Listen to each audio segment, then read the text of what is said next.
stairs, come around the guard with a left hook. Beterbiev doesn't know where to block, the body or upstairs.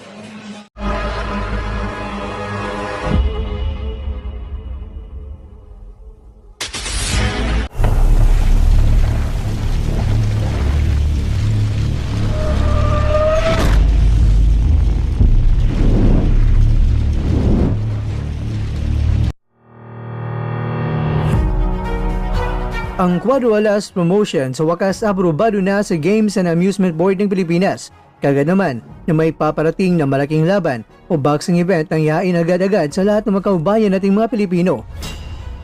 Breaking news, sa wakas may bago ng hari sa lightweight division, Dimitri Bivol, nakabawi na tagumpay sa laban nila ni Artur Beterbiev sa Riyadh, Saudi Arabia.